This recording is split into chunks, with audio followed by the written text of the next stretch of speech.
I'm not gonna lie, when I first heard of this theory, I thought there's just no way that Lila and Manon could be the same person. But after seeing the London special, I feel like we just saw a whole new side of Lila that we haven't seen before, and we need to talk about it. So let's get into it.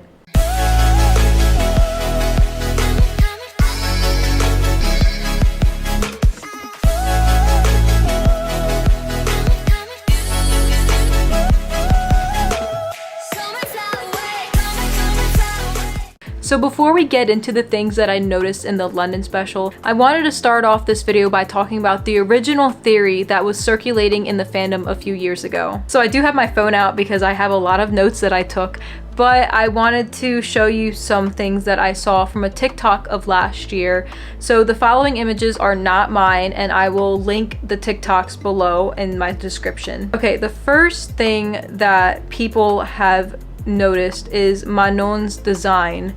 The flowers on her jumpsuit, I don't know what that's technically called, but the flowers on her outfit are literally three types of flowers: Lila flowers, cerise flowers, and iris flowers. If you zoom all the way in, you can notice the detail on those flowers. A lot of you might think, why does that matter? Like, that could just be a coincidence. However, Thomas Astruck has confirmed in the past that the design of the characters is done on purpose to better understand their story. So everything that they do in this show, especially when it comes to designing their outfits, has a purpose. And I'm sorry, but there's just absolutely no coincidence that the flowers on Manon's thing is Lila, cerise, and iris. Like, that's not a coincidence at all. That's all three of Lila's identities. This other image says, we know that Lila is the new hawk moth, so what if Time Tagger was her right hand man, just like Natalie, Mayura, and Gabriel Monarch before?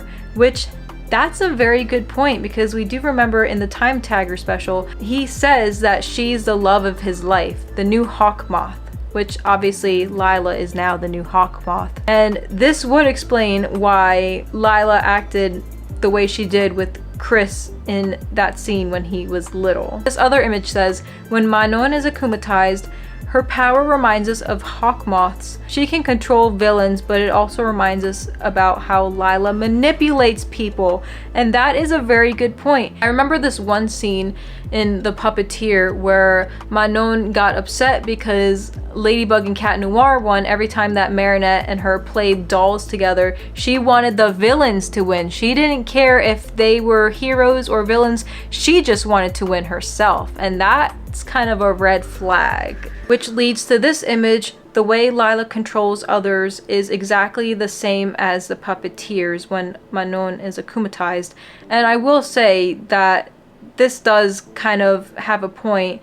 It's just very suspicious. And to me, I've always observed Manon's behavior, and it just appears that she throws a lot of tantrums because she's not getting the attention she needs as a child. Like, her mother is basically famous. She's like a news anchor, and she's so busy all the time. It feels like Manon isn't getting enough attention, the attention that a child needs, maybe. So maybe that might linger on to the future on why Lila is the way she is. Another thing I definitely wanted to point out is how Lila and Manon are both very convincing people. It's always mentioned that Manon has these baby doll eyes and can be very convincing sometimes, just like the way Lila is. This other image points out why is she interested in Nadia, and that is definitely very interesting because you see all these heroes and villains in her little map, except for maybe it looks like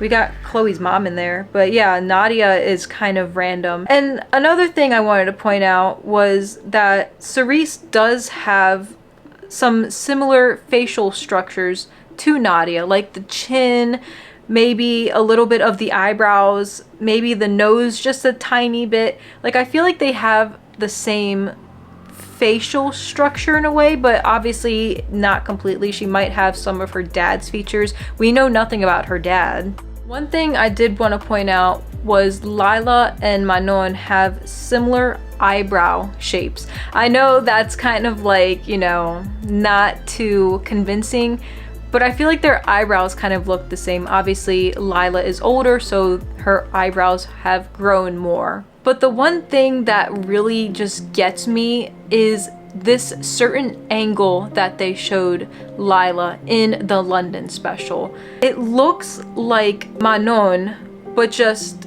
grown up. Like the forehead, the hand gesture, the eyebrow arch, something about it that I don't know how to explain just reminds me of Manon just grown up. The way that Lila threw a whole temper tantrum towards the end of the special just gives me Manon vibes when she didn't get what she wanted. Like if you go back to the episodes that Manon was in and replay a couple of scenes, she also has some anger issues too. So it just reminds me of an older version of Manon. I also think the fact that they put Manon in the very first episode of Miraculous, I feel like they kind of did that on purpose. You don't just put characters in a first episode of a show for no reason. She's only appeared in a few episodes, but basically after Lila comes into the picture after season 3, you don't really see much of Manon anymore, which is kind of suspicious because she's been in a few episodes now.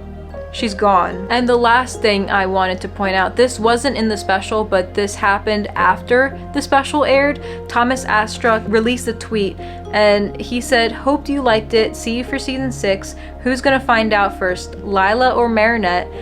Will you find out who Lila really is before anybody?" That last sentence just strikes me in a way. Like, we have the opportunity to find out who Lila really is.